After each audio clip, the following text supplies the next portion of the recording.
приятели, в днешното видео с Иван пак, с Тома пак. Ще ядем тези люци. Желете, знаеш какво пише? Girls on fire. Вау! Добре. Аз чупих си. Приятели, това мирише много гадно и мирише на лютените. Приятели, я вижте.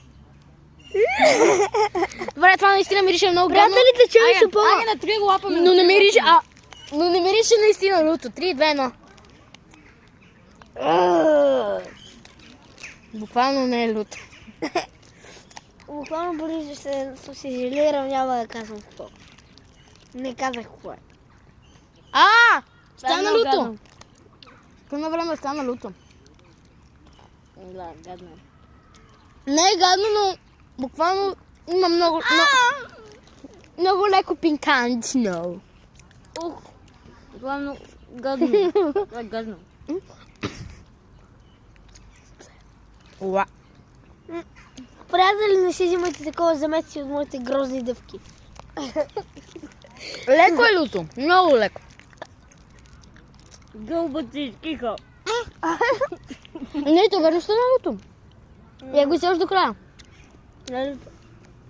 Не бе, цялото да го изяш. Ая. Прети ще пробвам едно наведнъж. Ау!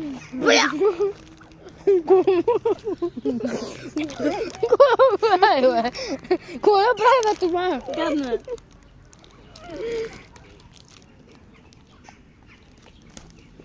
Не бе. Да дам ли на гълбчето? Ще пукне. Да, не, реално. Абе, не му дай. Добре. Гълбче, виж храничка. Той си хареса жената от плаката. Бат гълба го изяде. Те ще го изяде. Да, защо се спря, бе?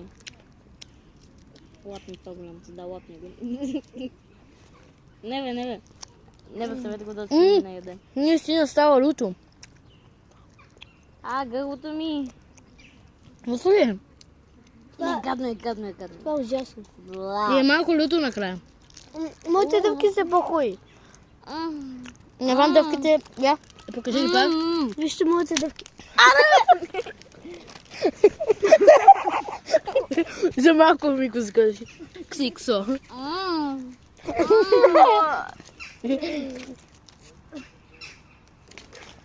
Чао, приятели!